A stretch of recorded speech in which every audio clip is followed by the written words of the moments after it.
बाबा, आप नॉनवेज खा रहे हो? ये वेज नहीं है? ठीक।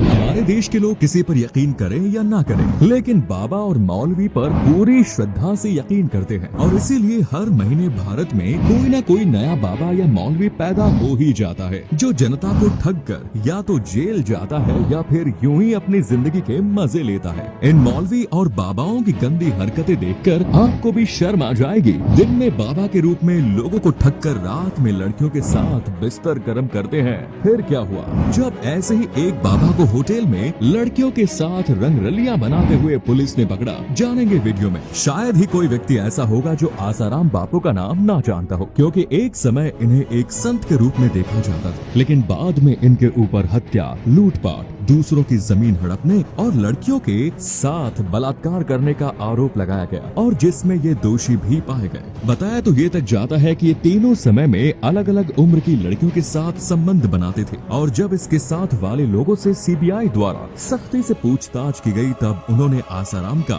सारा काला चिट्ठा खोल दिया, जिसे सुनकर सीबीआई अफसरों के भी होश उड़ गए। मामले की जांच के बाद आसाराम को सजा हो गई और तब से ही वो जेल की हवा खा रहा है और इनका बेटा भी कोई दूध का धुला नहीं है। नारायण साईं पर भी काले धन को छुपाने का आरोप लगाया गया और आलम तो ये है कि इसकी अपनी बीवी ने भी इस पर कई आरोप लगाए, जिनमें से सबसे बड़ा आरोप यह है कि नारायण साईं के कई महिलाओं से न सिर्फ अनैतिक संबंध हैं बल्कि उनके साथ इसके कई बच्चे भी हैं और वो कोई साधु संत नहीं बल्कि एक नंबर का अय्याश है और फिलहाल ये सूरत की जेल में अपने इन काले कारनामों की सजा काट रहा है। अब इस मौलवी को देखिए। आमिर नाम के इस मौलाना की खासियत ये है कि इसे अपने से छोटी उम्र की लड़कियां बहुत ही ज्यादा पसंद आती है, जिनके साथ ये हवस शांत करने के लिए रात भर बिस्तर गर्म करते हैं। ये पेशे से मौलवी के अलावा एक शिक्षक भी है जो अपनी अंदर की गर्मी को शांत करने के लिए अब तक 4 शादियां कर चुके हैं और इन शादियों का एज डिफरेंस इतना ज्यादा है कि उसे जानकर आपको भी शौक लग जाएगा। मौलाना आमिर के मुताबिक पहली बीवी मुझसे 5 साल छोटी थी, दूसरी बीवी मुझसे 10 साल छोटी थी, तीसरी बीवी मुझसे 15 साल छोटी थी, चौथी है 20 साल छोटी है।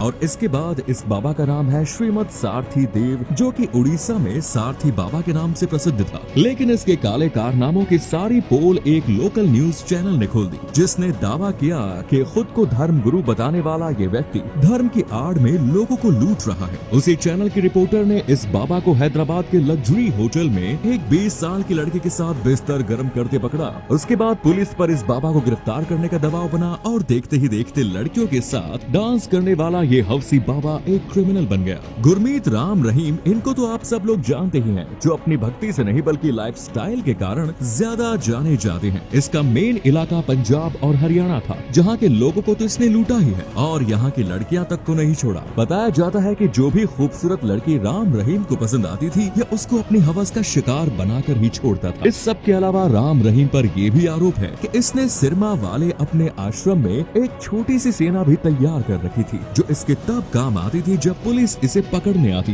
कोर्ट द्वारा इनको कई बार नोटिस भी भेजा गया, मगर ये वहाँ नहीं पहुँचे, जिसके बाद पुलिस को ही इन्हें उठाने आना पड़ा। हालांकि जब पुलिस इन्हें लेने आई तब इनके समर्थकों ने पुलिस पर भी हमला कर दिया, जिसमें दूसरे समर्थक कम और गुप्त में बनाई गई पर्सनल सेना के लोग ज्यादा थे, जिसको देखते हुए पुलिस को इन्हें एक स्पेशल हेलीकॉप्टर में ले जाना पड़ा और तब से ही डेरा सच्चा सौदा का करता धरता राम रहीम 20 सालों के लिए जेल में बंद हो गया। और इस बाबा के बारे में क्या ही बताएं। दरअसल स्वामी नित्यानंद एक ऐसा ढोंगी बाबा है जिसकी काली करतूतें जानकर खुद पुलिस भी अपने होश खो बैठती है। एक बार इस बाबा की एक कैमरा रिकॉर्डिंग लीक हो गई, जिसमें एक सस्ती सी एक्ट्रेस स्वामी नित्यानंद के ऊपर थी और ये उसके नीचे, जिसको देखकर पूरा दक्षिण भारत की लोग इस बाबा को मारने पर उतर आए और फिर देखते ही देखते एक के बाद एक करके यौन शोषण के मामले इस बाबा पर लगते रहे, जिनके मद्देनजर बाबा को पुलिस ने पकड़ लिया। लेकिन जल्द ही बाबा को जमानत भी मिल गई। इस सब के बाद नित्यानंद के मौके का फायदा उठाया और वो नेपाल चला गया, जहां से ये फ्लाइट के जरिए एक्वाडोर पहुंच गया। बलात्कार के दोषी इस बाबा के इस 7 समंदर पार भाग जाने के चलते पुलिस न सिर्फ हैरान हुई बल्कि उसे लोगों की आलोचना का भी सामना करना पड़ा। संत रामपाल की बात करें तो शायद ही आप यकीन कर पाओगे कि ये एक समय पर हरियाणा के सिंचाई विभाग में सरकारी नौकरी किया करते थे, लेकिन वहाँ इनका मन नहीं लगा, जिसके बाद इन्होंने न सिर्फ धार्मिक और आध्यात्मिक ग्रंथ पढ़ना शुरू किया, बल्कि धीरे धीरे ये बाबाओं के संपर्क में आने लगे। जिसके बाद ऐसा भी समय आया जब ये खुद ही बाबा बन गए। साल 1994 में इन्होंने अपने सरकारी नौकरी से इस्तीफा दे दिया और हरियाणा के रोहतक में अपना खुद का आश्रम खोला, जहाँ पर शुरुआत में सब कुछ ठीक चल रहा था, लेकिन असली मुश्किल तो तब हुई जब इन्होंने धर्म को ही धंधा बना लिया। इनका ये धार्मिक धंधा रफ्तार पकड़ता गया और इन्होंने हरियाणा की कई अलग अलग जगहों पर अपने आश्रम खोल दिए। 2006 में संत रामपाल ने आर्य समाज के कुछ धार्मिक ग्रंथों की निंदा की, जिसके बाद आर्य समाज के समर्थकों ने इनका आश्रम बंद कराने की कोशिश की, जिसमें इनके समर्थन और आर्य समाज के लोग आपस में भिड़ गए